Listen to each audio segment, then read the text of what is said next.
प्रिय विद्यार्थियों, हमारे इस YouTube चैनल पर आपका स्वागत है। आज मैं पुनः संत काव्यधारा के प्रतिनिधि कवि कबीर द्वारा रचित साखी की व्याख्या लेकर उपस्थित हुई हूँ। कबीर की साखी ज्ञान, भक्ति और योग की अद्भुत त्रिवेणी है। आइए हम इसी अद्भुत अभिव्यंजना के दर्शन इन साखियों के माध्यम से करते हैं। ये तन जारो मसी करो, लिखो राम का नाम, लेखनी करो करंक की, लिख लिख राम पठाऊं। इस दोहे में कवि ने अपने आराध्य के प्रति पूर्ण समर्पण का भाव प्रदर्शित किया है। वो अपने उस ईश्वर के लिए अपने आप को न्यौछावर कर देना चाहते हैं।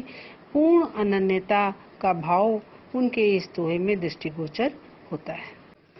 कबीरदास जी कहते हैं, ये तन जारो मसी करो, इस शरीर को, यह तन इस शरीर को जारो जला करके, मसी करो, मसी स्याही बनाओ, राख कर दूं। इस शरीर को जलाकर राख कर दूं और उसकी मसी करो, उसकी स्याही बना करके लिखो राम का नाम। मैं उस स्याही से राम का नाम लिखूंगा। और लेखनी करो करंक की, लिख लिख राम पठाऊं। लेखनी लेखनी करूं करंक की, करंक कहते हैं अस्थियों की, और अपनी अस्थियों की मैं लेखनी बनाऊंगा। और लिख लिख राम पठाऊं, उस लेखनी के द्वारा अपने शरीर की जो मैं स्याही बनाऊंगा, उस लेखनी से, उस स्याही से मैं राम का नाम लिखूंगा और फिर उसको मैं अपने उस राम के पास, अपने उस परम ब्रह्म के पास भेजूंगा। तो इस प्रकार से उनकी भक्ति की इसमें पराकाष्ठा दिखाई गई है। किस प्रकार से अपनी उस प्रेम में, भक्ति में अपना सर्वस्व कबीर न्यौछावर कर देना चाहते हैं। कै बिरहिन को मीच दे, कै आपा दिखलाए, 8 पहर का दांझना, मुँह पे सहया न जाए। ये कबीर की रहस्यवादी भावना से युक्त साखी है। इसमें कबीरदास जी अपनी जीवात्मा को पत्नी के रूप में और परमात्मा को पति के रूप में मान करके आध्यात्मिक प्रेम की अभिव्यक्ति करते हैं। वे कहते हैं, कै बिरहिन को मीच दे, कै या तो बिरहिन को, इस विरहिणी जीवात्मा को, मीच दे, मृत्यु दे दो। उनकी जीवात्मा अपने पति से अर्थात उस परम ब्रह्म से वियुक्त हो गई है और उसके वियोग में व्याकुल होकर वो कहती है कि हे परम ब्रह्म, कै बिरहिन को, या तो इस विरहिणी जीवात्मा को मीच दे, तुम मृत्यु को प्रदान करो। कै आपा दिखलाए, या फिर हे प्रीतम, हे परम ब्रह्म, तुम अपने दर्शन इसे दे दो। 8 पहर का दांझना, मोह पे सहा न जाए। 8 पहर का, 8 पहर दिन रात का दांझना, जलना, इस कष्ट को, वियोग के अग्नि को सहना, इस कष्ट को झेलना, मुँह पे सहया न जाए, अब मुझसे सहा नहीं जा रहा है, इसलिए या तो अपने स्वरूप के दर्शन करा दो या फिर इस बिरहिणी जीवात्मा को मृत्यु प्रदान करो। कबीरा रेख सिंदूर की, काजल दिया न जाए, नैनू रमैया रमी रहा, दूजा कहाँ समाए। इस दोहे में भी कबीर की भक्ति की अनन्यता प्रदर्शित की गई है, क्योंकि वो एक निष्ठ प्रेम अपने उस परम ब्रह्म परमेश्वर से करते हैं। अतः कहते हैं, कबीरा रेख सिंदूर की, काजल दिया न जाए। कबीरदास जी कहते हैं कि रेख रेखा, सिंदूर सिंदूर की, सिंदूर सौभाग्य सूचक होता है, इसलिए वो विरहिणी जीवात्मा अर्थात नायिका के रूप में स्वयं को चित्रित करते हैं, और नायक के रूप में कौन है? उनका परम ब्रह्म, जिसको वे अपने पति के रूप में स्वीकार करते हैं। कहते हैं कि इस प्रकार से रेख सिंदूर की, मैंने सौभाग्य सूचक उस सिंदूर की रेखा को धारण कर लिया है। काजल दिया न जाए, और जब मैंने उस सौभाग्य सूचक सिंदूर को धारण कर लिया तो अब मुझसे काजल लगाया नहीं जा रहा है। काजल चूंकि काला होता है और काला रंग अज्ञानता का प्रतीक है, तो इसलिए कबीरदास जी कहते हैं, जब मैंने सौभाग्य सूचक सिंदूर की रेखा को धारण कर लिया तो अब मैं अपने नेत्रों में काजल को नहीं लगा सकता हूँ, अर्थात अज्ञानता से युक्त नहीं हो सकता हूँ, क्योंकि नैनू रमैया रमी रहा, दूजा कहाँ समाए। नैनू रमैया रमी रहा, मेरे नेत्रों में तो मेरा रमैया मेरा राम रम रहा है, दूजा कहाँ समाए, और अब उसमें दूसरे का कोई स्थान नहीं है। जहाँ पर ईश्वर समाया हुआ है, मेरा परम ब्रह्म समाया हुआ है, वहाँ पर अज्ञानता रूपी काजल का कोई कार्य नहीं है। अर्थात एक स्थान पर जहाँ पर मेरा परम ब्रह्म निवास कर रहा हो, वहाँ पर इन सांसारिक विषय वासनाओं का कोई स्थान नहीं है।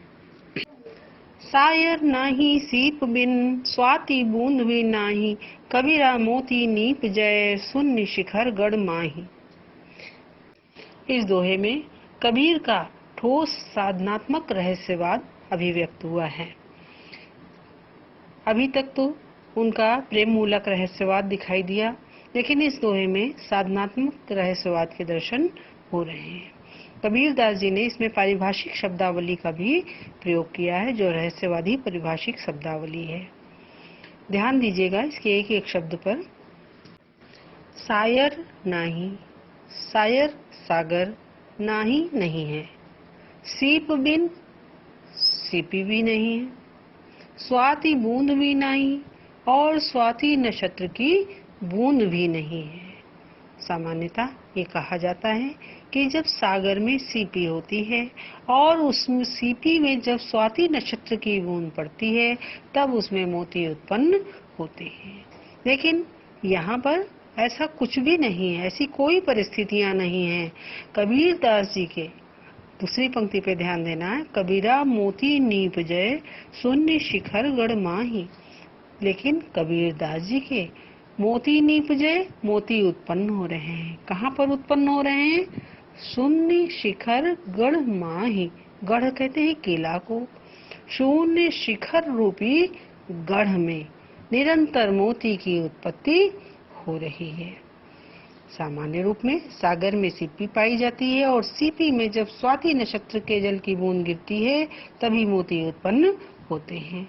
लेकिन यहाँ पर दूसरी पंक्ति विशेष रूप से उल्लेखनीय है, क्योंकि उनके शून्य शिखर रूपी गढ़ में निरंतर मोती की उत्पत्ति हो रही है। अब ये शून्य शिखर क्या है? इसमें साधनात्मक रहस्यवाद है, पारिभाषिक शब्दावली है ये कबीरदास जी की साधना की।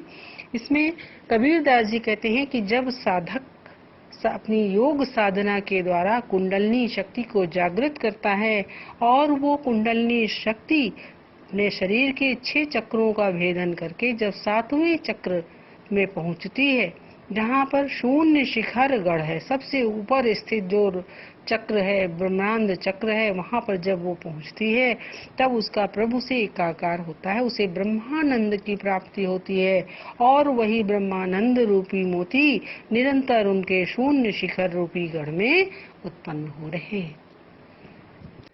पानी ही तय हिम भया, हिम हो गया बिलाई, जो कुछ था सोई भया, अब कुछ कहा न जाए।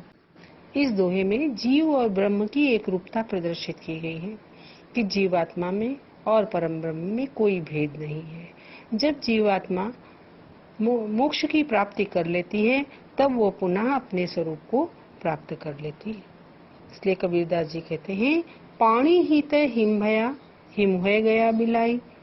पानी ही तय, पानी ही से हिम भया, बर्फ बनती है। जब पानी सघन रूप ले लेता है तो वो बर्फ का स्वरूप प्राप्त कर लेता है। लेकिन जब वही बर्फ हिम हो गया बिलाए, जब वही बर्फ, हिम का अर्थ है बर्फ, पानी का अर्थ है पानी, जब वही बर्फ पिघल जाती है, द्रवित हो जाती है, तो वह पुनः जल स्वरूप हो जाती है। बर्फ अपने स्वरूप को खो देता है। जब पानी सघन रूप में बनती है वही पानी, लेकिन वो अपने स्वरूप को खो करके सघन रूप में आ जाती है, और जब वो पिघल जाती है तो फिर अपने स्वरूप को प्राप्त कर लेती है। तो जो कुछ था सोई भया, अब कुछ कहा न जाए। तो इस प्रकार से पानी क्या है? यहाँ पर परम ब्रह्म है, और उससे हिम हुआ, अर्थात ये जीवात्मा अपने अलग स्वरूप में आई। लेकिन जब वो जीवात्मा परम ब्रह्म को प्राप्त करती है तो वो पुनः अपने स्वरूप को खो देती है। इस प्रकार से उनकी जीवात्मा जो अब तक के उससे वियुक्त थी परम ब्रह्म से, उसने मोक्ष की प्राप्ति करके जो कुछ था सोई भया, अब वो पुनः जलमय हो गई है, अर्थात ब्रह्ममय हो गई है। अब कुछ कहा न जाए उसके संबंध में, अब और कुछ कहा नहीं जा सकता है। अगला दोहा देखें। पंखी उड़ानी गगन को, प्यंड रहा परदेश, पानी पिया चंच बिन, भूल गया यहू देश। कबीरदास जी ने इस दोहे में कहा है, बताया है कि ब्रह्मानंद की प्राप्ति हो जाने के बाद जीव पुनः सांसारिक सुखों के प्रति आसक्त नहीं होता है। इसी का वर्णन करते हुए कवि कहता है कि पंखी उड़ानी गगन को। पंखी अर्थात पक्षी, पक्षी रूपी कौन है? जीवात्मा, अर्थात जीवात्मा रूपी पक्षी उड़ानी गगन को, उड़ गया कहाँ? आकाश में। ये आकाश किसका प्रतीक है? यहाँ पर प्रतीकात्मक शैली उनके रहस्यवादों में, ये भी उनका ठोस साधनात्मक रहस्यवाद है। ये दोहा भी साधनात्मक रहस्यवाद का सुंदर उदाहरण है। कहते हैं पंखी उड़ानी गगन को, जीवात्मा रूपी पक्षी अपनी योग साधना करके कुंडलनी के द्वारा सहस्रार चक्र रूपी आकाश में उड़ गया। पिंड रहा परदेश। पिंड, पिंड अर्थात शरीर, ये भौतिक शरीर कहाँ रह गया? परदेश में ही रह गया। जीवात्मा रूपी पक्षी तो अपने योग साधना के द्वारा कुंडलनी को जागृत करके सहस्रार चक्र रूपी आकाश में उड़ गया, लेकिन उसका भौतिक शरीर परदेश में ही अर्थात इसी लोक में पड़ा रहा। आगे देखें। पानी पिया चंच बिन। साधारण रूप में पक्षी तो चोंच के द्वारा ही जल का पान करता है, लेकिन ये जीवात्मा रूपी पक्षी जब आकाश में उड़ा अर्थात सहस्रार चक्र रूपी आकाश में गया तो उसने भी पानी पिया, लेकिन किसके द्वारा? चंच बिन, बिना चंच के ही उसने जल का पान किया। अब ये जल क्या है? जल है सहस्रार चक्र में प्राप्त होने वाला ब्रह्मरस, ब्रह्मानंद। ब्रह्मानंद रूपी जल का पान उसने चोंच के बिना ही, अर्थात चोंच का अर्थ इंद्रियों, इंद्रियों के बिना ही उसने इस ब्रह्मानंद रूपी रस का पान किया। भूल गया यह देश। अब ये ब्रह्मानंद अलौकिक अनुभूति है, स्थूल साधनों के द्वारा, इंद्रियों आदि के द्वारा वो प्राप्त नहीं की जा सकती है। इसलिए उस ब्रह्म सुख का अनुभव करके जीवात्मा इस भौतिक जगत के भ्रामक सुखों को भूल गई। भूल गया यह देश, इस देश को अर्थात इस भौतिक जगत को वो जीवात्मा भूल गई।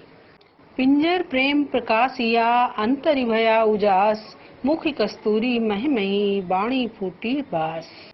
इस दोहे में कबीरदास जी ने स्पष्ट किया है कि जब जीवात्मा प्रेम ईश्वर के प्रति प्रेम भक्ति से परिपूर्ण हो जाती है, तब उसके अंतर के सारे दुर्भावनाएं, सारे दोष, सारे विकार नष्ट हो जाते हैं और वो ईश्वर रस से की सुगंध से परिपूर्ण हो जाता है।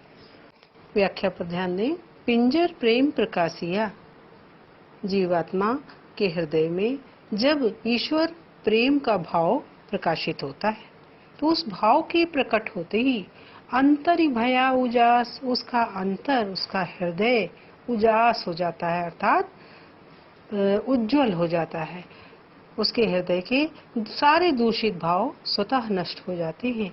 माया, मोह, लोभ आदि जितने भी वासनाएं हैं उसके हृदय की स्वच्छ हो जाती हैं, उनसे वो रहित हो जाता है। उस ईश्वर प्रेम के प्रकट होते ही उसके प्रकाश में उसका हृदय की सारी कलुषता दूर हो जाती है। मुख कस्तूरी महिमही, मुख कस्तूरी, और ईश्वर प्रेम से के उत्पन्न होने पर मुख कस्तूरी महिमही, कस्तूरी नाम की एक प्रकार की सुगंध है और उनके मुख में वो कैसी कस्तूरी है? राम नाम रूपी कस्तूरी उनके मुख से महक उठती है। वाणी फूटी बास, और उनकी वाणी से प्रभु प्रेम की सुगंध प्रस्फुटित होने लगती है। इस प्रकार से उनकी वाणी केवल राम नाम रूपी उनके प्रभु प्रेम रूपी सुगंध को ही सर्वत्र प्रसारित करती है। अगला दोहा। नैना अंतरि आऊं तू, ज्यों हो नयन झपेऊ, ना हो देखो और को, ना तुझ देखन देऊ। इस दोहे में कबीरदास जी ने ईश्वर के प्रति अपने अनन्य प्रेम का चित्रण किया है। वे कहते हैं कि नैना अंतर आओ तू, नैना नेत्रों के अंतर में आओ तू, हे प्रभु तुम समा जाओ, हे प्रभु तुम मेरे नेत्रों में समा जाओ। और ज्यों हो नैन झपेऊं, अर्थात जैसे ही मैं अपने नेत्रों को बंद करूं, हे प्रभु तुम मेरे नेत्रों में आकर बस जाओ। ना हो देखो और को, ना तुझे देखन देऊं, ना हो देखो और को, ना ही मैं अपने नेत्रों से इस प्रकार किसी अन्य को देख सकूंगी, ना तुझे देखन देऊं और ना ही तुझे मैं अब किसी और को देखने दूंगी। अर्थात मैं अन्य को नहीं देखने दूंगी, हम दोनों एक दूसरे के प्रति अनन्यता का भाव रखेंगे। यही प्रेम की परिपूर्णता और चरमोत्कर्ष है। इसमें कबीरदास जी की अनन्य प्रेम भक्ति का चित्रण किया गया है। अगला दोहा देखें। कबीरा हरि रस यों पिया, बाकी रही न था की, पाका कलश कुम्हार का, बहुर न चढ़ी चाकी। इस दोहे में कबीरदास जी ने स्पष्ट किया है कि जब जीवात्मा हरि रस का छक्कर पान कर लेती है, अर्थात ब्रह्मानंद का आस्वादन कर लेती है, तब वो मोक्ष को प्राप्त हो जाती है और सांसारिक आवागमन से मुक्ति प्राप्त कर लेती है। कबीरदास जी कहते हैं कि कबीरा हरि रस यों पिया। कबीरदास जी कहते हैं कि प्रभु से एकाकार होने पर हरि रस यों पिया, हरि रूपी रस का मैंने इस प्रकार पान किया है। प्रभु से जब उनका एकाकार हुआ कुंडलिनी शक्ति के द्वारा, जब उन्होंने सातवें चक्र अर्थात ब्रह्मांड चक्र का भेदन किया, और उस ब्रह्मांड चक्र के भेदन होते ही जब उनको ब्रह्म रस की प्राप्ति हुई, तो उसका उन्होंने छक्कर पान कर लिया, जी भर के पान कर लिया है। बाकी रही न था कि अब जरा भी उनकी और अभिलाषा शेष नहीं बची है, छक्कर उन्होंने उस रस का आस्वादन कर लिया है। पाका कलश कुम्हार का, बहुर न चढ़ी चाक। और जब उन्होंने उस रस का छक्कर पान कर लिया, तो पाका कलश कुम्हार का उनकी वही स्थिति हो गई, अर्थात जो कुम्हार के कलश की स्थिति होती है वही उनकी स्थिति हो गई है, अर्थात उन्होंने मोक्ष को प्राप्त कर लिया है। जैसे कुम्हार का कलश पाका जब आंवों पर रखकर पकाया जाता है, वो पक जाता है और पकने के बाद बहुर न चढ़ी चाक, वो चाक पर नहीं चढ़ाया जा सकता है। जब तक मिट्टी कच्ची रहती है उसका हम कोई भी स्वरूप दे सकते हैं, किसी भी रूप में उस मिट्टी को ढाला जा सकता है। लेकिन कबीरदास जी की स्थिति वो हो गई है जैसे कुम्हार के कलश की होती है, अगर वो पका दिया जाता है आम में तो वो दोबारा चाक पर नहीं चढ़ाया जा सकता है। इसी प्रकार से कबीरदास जी कहते हैं कि अब वो जो दोबारा इस संसार रूपी चाक पर नहीं चढ़ेंगे, अर्थात उन्होंने मोक्ष को प्राप्त कर लिया है। अगला दोहा। हेरत हेरत हे सखी, रहा कबीर हिराए, बूंद समाणी समद में, सोकत हेरी जाए। इस दोहे में जीवात्मा और परमात्मा के मिलन का बड़ा ही सुंदर चित्रण किया गया है। कबीरदास जी कहते हैं, हेरत हेरत हे सखी, हे सखी उस परमात्मा को खोजते खोजते रहा कबीर ही राय, स्वयं कबीर ही अपने स्वत्व को खो चुका है, अर्थात वो अपने अहम को भूल गया, वो इतना परमात्मा के प्रेम में लीन हो गया कि वो स्वयं को ही भूल गया। बूंद समाणी समद में, सोकत हेरी जाए। यहाँ पर बूंद जीवात्मा का प्रतीक है और समद अर्थात समुद्र परमात्मा का प्रतीक है। तो बूंद समानी समद में, जीवात्मा रूपी बूंद अगर सागर में समाहित हो जाती है तो सोकत हेरी जाए, उसे फिर उसमें से अलग नहीं किया जा सकता, उसे पुनः उसमें से ढूंढा नहीं जा सकता है। जब तक के बूंद अपना बूंद के रूप में रहता है जल, उसका अलग अस्तित्व रहता है, लेकिन जब वो सागर में समाहित हो जाती है बूंद, तो उसमें से उसको ढूंढा नहीं जा सकता है। तो यहाँ बूंद के रूप में जीवात्मा है। अगर वो परमात्मा रूपी समुद्र में समाहित हो जाती है तो फिर उसमें से उसको अलग नहीं किया जा सकता है। अर्थात अब जीवात्मा रूपी बूंद का परमात्मा रूपी समुद्र से एकाकार हो गया है। अब उन्होंने मोक्ष को प्राप्त कर लिया है। वो पृथक स्वरूप में पुनः नहीं इस संसार में आएंगे। अगला दोहा है, कबीरा यहू घर प्रेम का, खाला का घर नाही, शीस उतारे हाथ ही कर, सो बैठे घर माही। इस दोहे में कबीरदास जी ने स्पष्ट किया है कि भगवत प्रेम का जो घर है, जो निवास है, वो आसान नहीं वहां तक पहुंचना कि हर कोई वहां पर पहुंच जाए। उसके लिए अब मनुष्य को या जीवात्मा को अपना सर्वस्व न्यौछावर करना होता है। कहते हैं कबीरा यहू घर प्रेम का। कबीरदास जी कहते हैं कि ये जो प्रेम का घर है, ईश्वर भक्ति के रूपी प्रेम का जो घर है, वो कोई खाला का घर नहीं है, मौसी का घर नहीं है कि जो चाहे वहाँ आसानी से पहुँच जाए। अर्थात वहाँ पर कोई सुगमता से नहीं पहुँच सकता है। शीश उतारे हाथ ही कर, सो बैठे घर माही। जो अपने शीश को उतार कर अपने हाथ में ले लेता है, अर्थात विभिन्न प्रकार की बाधाओं को, कष्टों को झेल सकता है, अपना पूर्ण समर्पण का भाव रखता है, सो बैठे घर माही, वही उस भगवत भक्ति रूपी गृह में प्रवेश कर सकता है। जब मैं था तब हरि नहीं, अब हरि है मैं नाही, सब अंधियारा मिट गया जब दीपक देखा माही। इस दोहे में कबीरदास जी कहते हैं कि जब तक हम अपने अंतर के अहंकार को विनष्ट नहीं करते हैं, तब तक हमको ईश्वर की प्राप्ति नहीं हो सकती। वे कहते हैं जब मैं था तब हरि नहीं, जब तक मेरे अंतर में अहंकार व्याप्त था, मैं का भाव था, तब तक मुझे हरि की प्राप्ति नहीं हुई थी। अब हरि है मैं नहीं, और जब आज हरि की प्राप्ति हो गई है, भगवत भक्ति मुझे मिल गई है, तब मेरे अंतर का सारा अहंकार, मैं का भाव समाप्त हो गया। सब अंधियारा मिट गया जब दीपक देखा माई, सब अंधियारा मिट गया जब दीपक देखा माई। जब दीपक, भगवत भक्ति रूपी दीपक जब प्रज्वलित हुआ हमारे हृदय में, तो अब तक हृदय में जितना भी विकार उत्पन्न हुआ था, सारा अज्ञान रूपी अंधकार समाप्त हो गया और मुझे ईश्वर के दर्शन प्राप्त हो गए।